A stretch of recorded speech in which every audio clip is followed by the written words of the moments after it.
St. John Paul II in Novo Millennio Ineunte has this to say, amongst many powerful sayings. To ask for baptism is to ask to become a saint.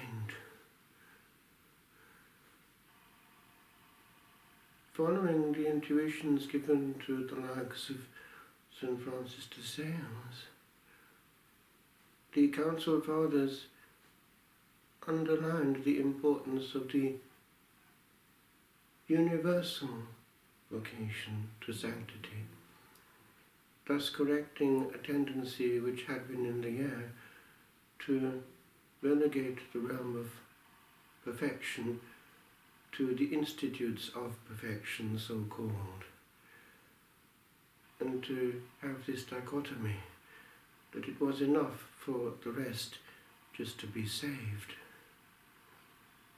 There is more to the Christian adventure than just being saved. It is that of falling in love with Jesus. And to fall in love with somebody is to be influenced by that person and to become often more and more similar to that person. Indeed, he wants us all to be icons of him. And that happens according to one's state. The vocation of a hermit is vertical and simple. That of a parish priest is more difficult to handle, for many dynamics are crossing his being all the time. But the bottom line is the same, falling in love with Jesus and radiating that for others, that they may also have the same experience. Nothing can take the place of that. No amount of administration, for we are not administrators of grace, but ministers. There is a difference.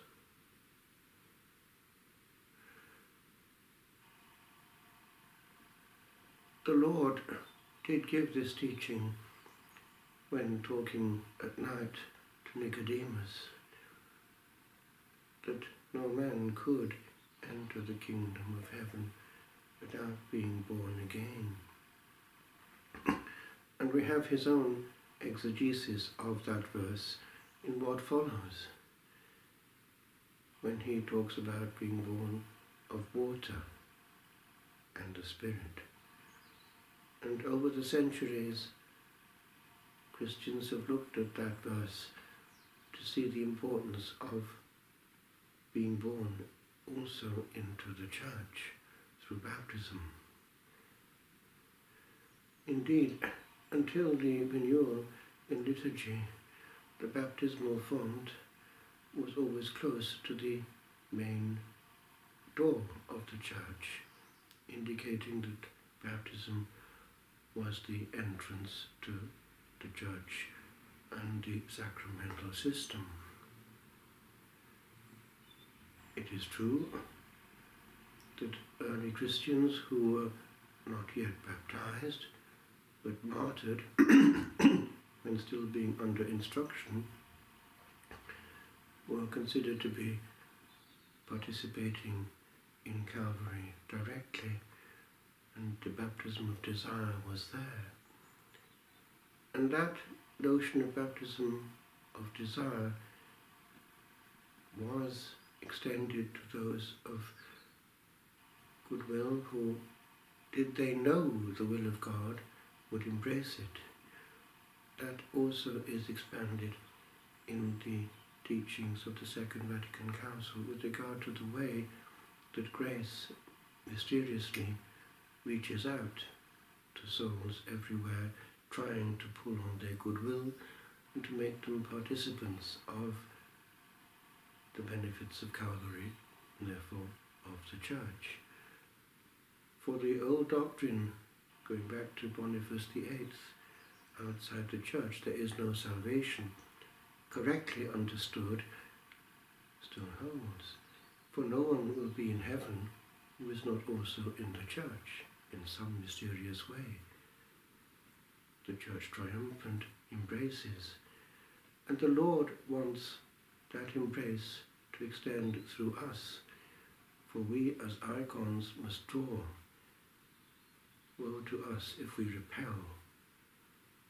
I remember in a talk given to us as students years ago, Peter Trumper, an actor, he said one day to a full assembly of students that I was with, it's not the way you talk that matters,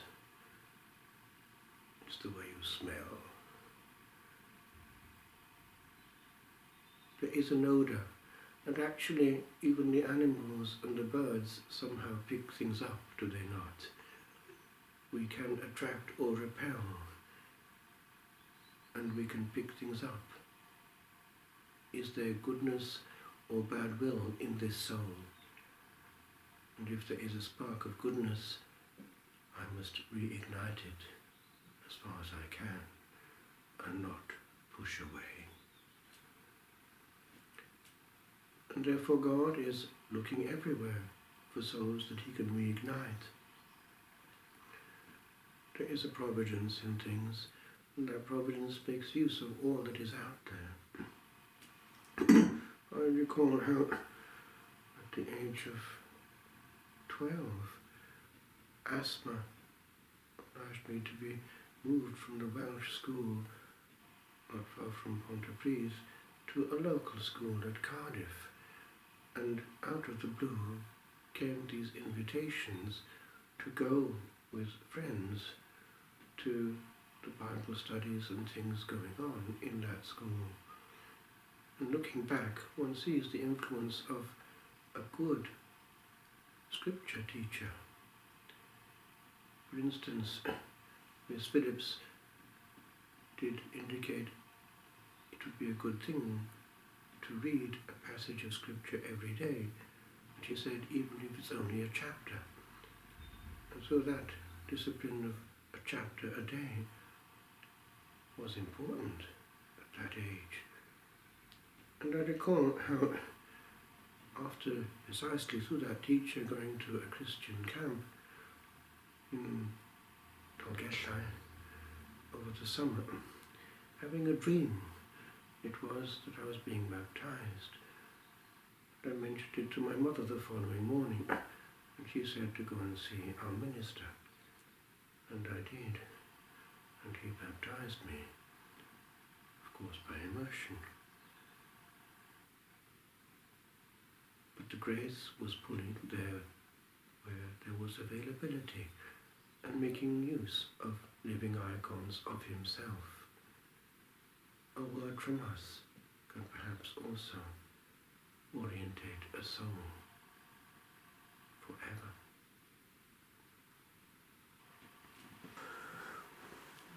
Adoremus in aeternum, sanctissimum sacramentum.